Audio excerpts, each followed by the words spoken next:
Իսկ պապիկին շատ ես կարոտել։ كتير مشتاق كتير مشتاق له ها اسمع شا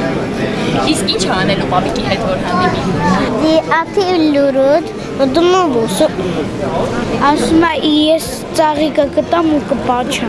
Այսօր Հայաստան ոտք դնողներից շատերը դա անում էին իրենց կյանքում առաջին անգամ։ Բարև ձեզ, բարի գալուստ։ Ոնց էր թռիչքը։ Boyagabir. Ինչքան ժամանակ չեք եղել Հայաստանում։ Առաջին անգամն եմ։ Աղջիկս,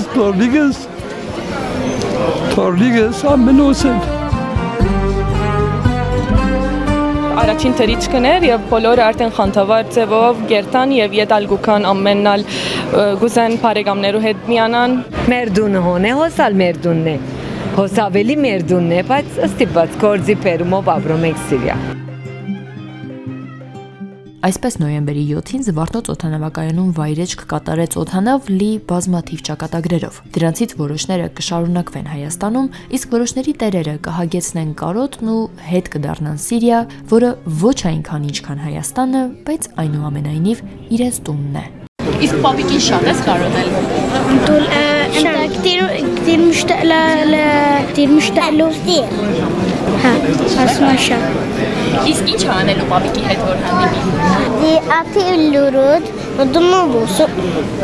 اسمع يس طريقة كتام وكباتشا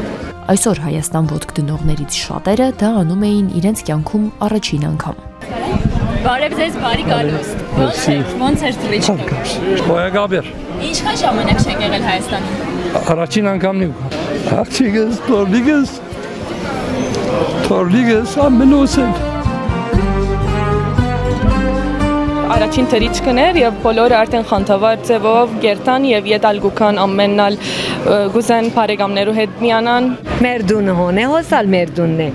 հոսավելի մերդունն է, բայց ստիպված կորձի պերումով ապրում եք Սիրիա։ Այսպես նոյեմբերի 7-ին Զվարթնոց օդանավակայանում վայրեջք կատարեց օդանավ լի բազմաթիվ ճակատագրերով։ Դրանցից որոշները կշարունակվեն Հայաստանում, իսկ որոշների տերերը կհագեցնեն կարոտն ու հետ կդառնան Սիրիա, որը ոչ այնքան ինչքան Հայաստանը, բայց այնուամենայնիվ իրենց տունն է։